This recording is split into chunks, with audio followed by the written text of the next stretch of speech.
Levítico 10:12. El capítulo de hoy comienza titulándose La usurpación de Nadab y Abihu, si así se pronuncia. Perdonen mi pronunciación si me equivoco, pero estos nombres me cuesta mucho. Que si recordamos, estos son hijos de Aarón. Por lo tanto, ellos también tenían vocación de sacerdocio. Entonces se ve que ofrecieron ante el Señor un fuego profano. ¿Qué es esto? Pues Él no les había ordenado que hiciesen eso, y se ve que hicieron algo con el incienso.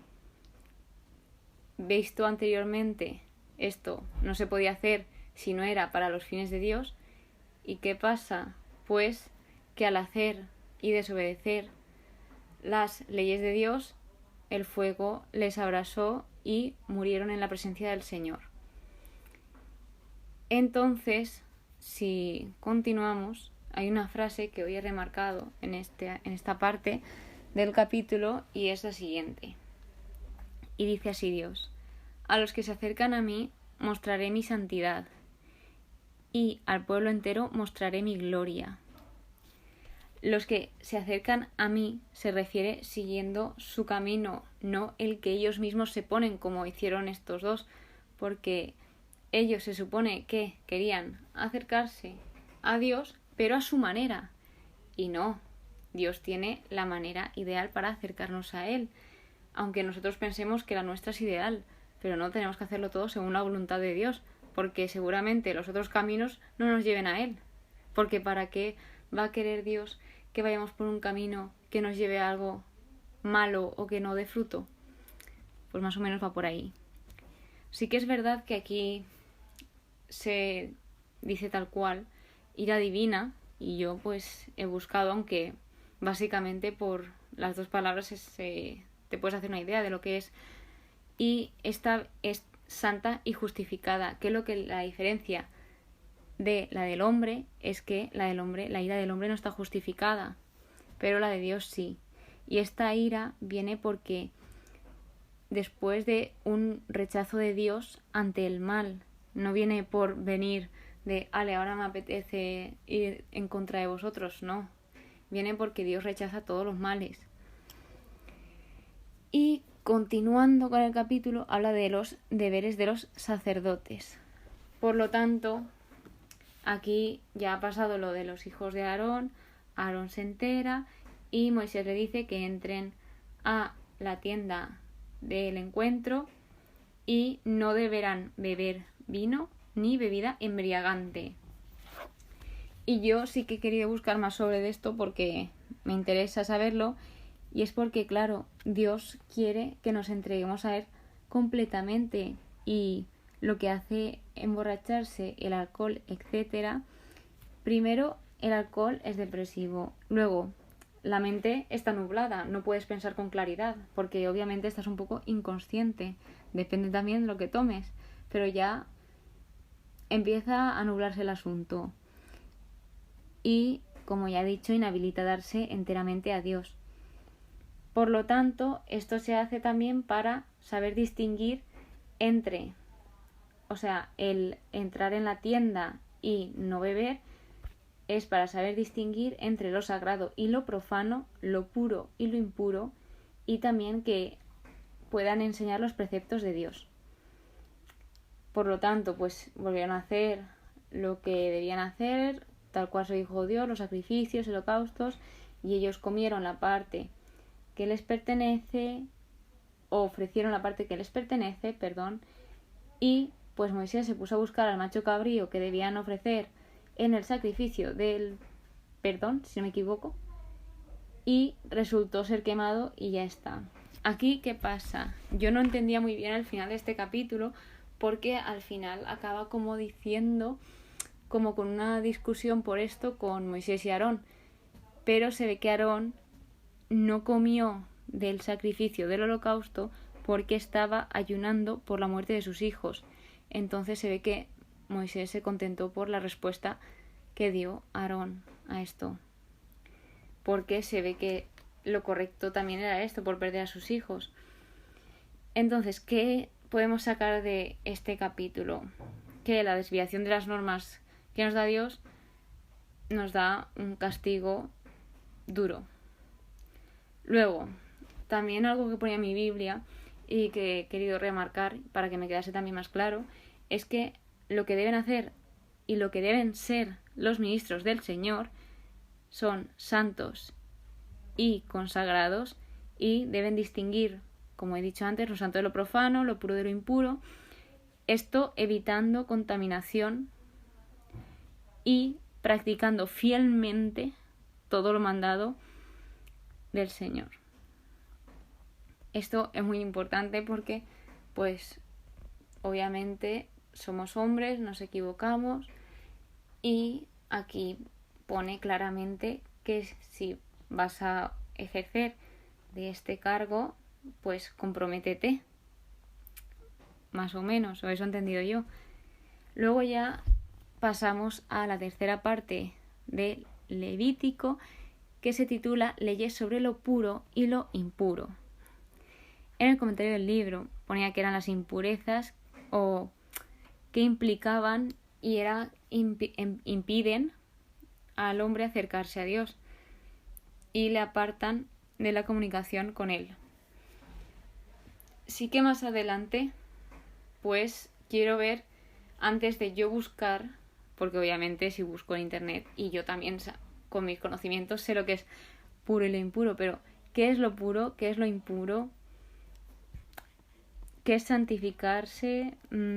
Eso quiero también aprenderlo en este libro, a ver cómo lo explica este libro. Y luego haré comparación al final, como sabéis, en la conclusión, cuando acabe, de qué he aprendido, y pues esto va a estar entre estas cosas. A ver si me ha quedado claro el significado de lo que es puro y lo que es impuro y si sé distinguirlo. Por lo tanto, metiéndonos en el capítulo 11, habla sobre animales puros e impuros, que los impuros son los que no se deben comer. Y habla de los terrestres, que por ejemplo los que son impuros serían el conejo, la liebre. Habla de los acuáticos, que de estos son impuros los que no tengan aletas o escamas. Habla de las aves, como por ejemplo el águila, cuervo, buitre. También nos habla del insecto alado y de 4 patas. De los reptiles.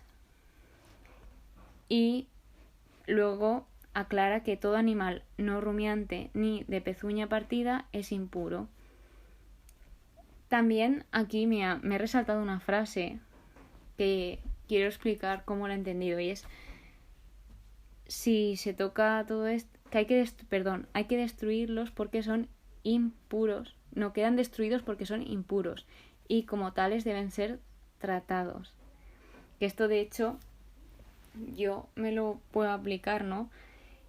Porque realmente al hacer cosas impuras son cosas que nos alejan de Dios, que puede ser desde lo más simple hasta lo más extremo, pero dice claramente que deben ser tratados, no deben ser apartados ni deben ser excluidos. Seguramente deban ser tratados para llegar a ser puros de nuevo. Entonces, esta frase me ha llamado mucha atención y me ha servido también bastante para reflexionar. Y otra que ya me he marcado y todo con cuadros y en mayúscula y todo es: vosotros debéis santificaros y ser santos, porque yo soy santo, no os contaminéis. Que es pues algo que Dios nos recomienda y nos dice que seamos como Él también, o por lo menos intentarlo. Y pues lo que nos enseña este capítulo es a distinguir puro y impuro entre los animales comestibles y los que no lo son. Ya por último, yendo al capítulo 12, habla de la purificación de la mujer después del parto. Y pues se ve que en esa época, si tenía la mujer un varón, era impura durante 7 días, como en tiempo de menstruación indica. Se ve que en tiempo de menstruación se indicaba que era impura.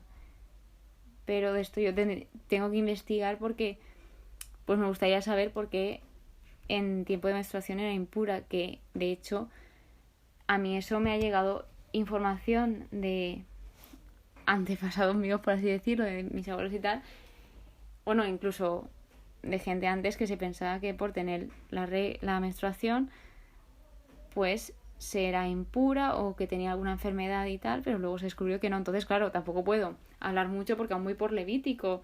Esto es hace miles y miles de años, o sea, esto es el principio de la Biblia. Entonces, claro, las cosas van a ir cambiando. Entonces, claro, no me quiero arriesgar a hablar porque luego puede que cambie, como ya están cambiando varias cosas aquí. Y si continuamos, el día 8, el niño sería circuncidado. Que eso, pues se cumple lo que Dios dijo a Moisés, si no me equivoco, que todo varón debía ser circuncidado. Y si no, a Moisés lo dijo antes en Génesis. Luego también habla de que, aun circuncidándolo el 8º día, debe de hacer una retirada durante 33 días purificando su sangre. Por lo tanto, yo algo que he hecho es sumar los días, que en total da 40, como los días que estuvieron por el desierto y los años que estuvieron hasta llegar a la tierra prometida y muchísimas cosas más. O sea, como dice en el principio, en los primeros capítulos, me voy remarcando todo. Los alimentos que suelen salir, como por ejemplo la sal, también los números. No sé, que a lo mejor no tienen nada que ver, pero sí que es verdad que coinciden mucho los números. Por ejemplo, el 40 sale muchísimo, el 7 también, el 3. No creo que sea pura casualidad. Entonces, pues a mí me gusta remarcarlo. Y continuamos. Si la mujer tiene una hembra, es impura durante 14 días. Y queda retirada 66 días. Que en total son 80. O sea, es el doble de si es varón. Que claro, esto también me gustaría saber por qué se hacía así. Y lo último que nos pone ya en este capítulo es que cuando ya pase este periodo de tiempo que deben de estar retiradas, se presentará ante el sacerdote un cordero primal y si, por ejemplo, esa mujer no se lo puede permitir, pues presentará 2 tórtolas o 2 pichones en sacrificio por el pecado. Y, por lo tanto, el sacerdote dará paso al rito de absolución y la mujer quedará purificada. Por lo tanto, ¿qué he visto aquí? Pues aquí vemos el significado de santidad, que es la separación de todo lo profano, especialmente lo que pone en peligro la comunión con Dios. Y también, por ejemplo, ¿qué es puro? Lo que es puro es aquello que permite acercarse a Dios. Si hay algo que nos aleja a Dios, no podemos decir que es puro. Y también otro concepto que vemos aquí es la purificación, la cual incluye el holocausto y el sacrificio, como vemos ahora en la mujer dando a luz, después de dar a luz, perdón. Y nada, esos han sido los capítulos de hoy. Realmente, después de tantos días, bueno, sí, realmente sí, viendo materiales, cómo se hacen las cosas, los sacrificios, los ritos, los holocaustos, ya me gusta un poco más que haya historia, porque claro, realmente a mí no se me hace muy difícil porque me está gustando bastante saber toda esta historia y aprender vocabulario y todo lo que aprendo, que es una barbaridad de cosas, y encima también pues todas las ventajas que tiene, ya no solo en ámbito cristiano, sino en general para ti misma. Entonces, no sé, creo que está bastante guay, me está gustando bastante. Y nada, espero que paséis un buen día. Nos vemos en el siguiente episodio. Adiós.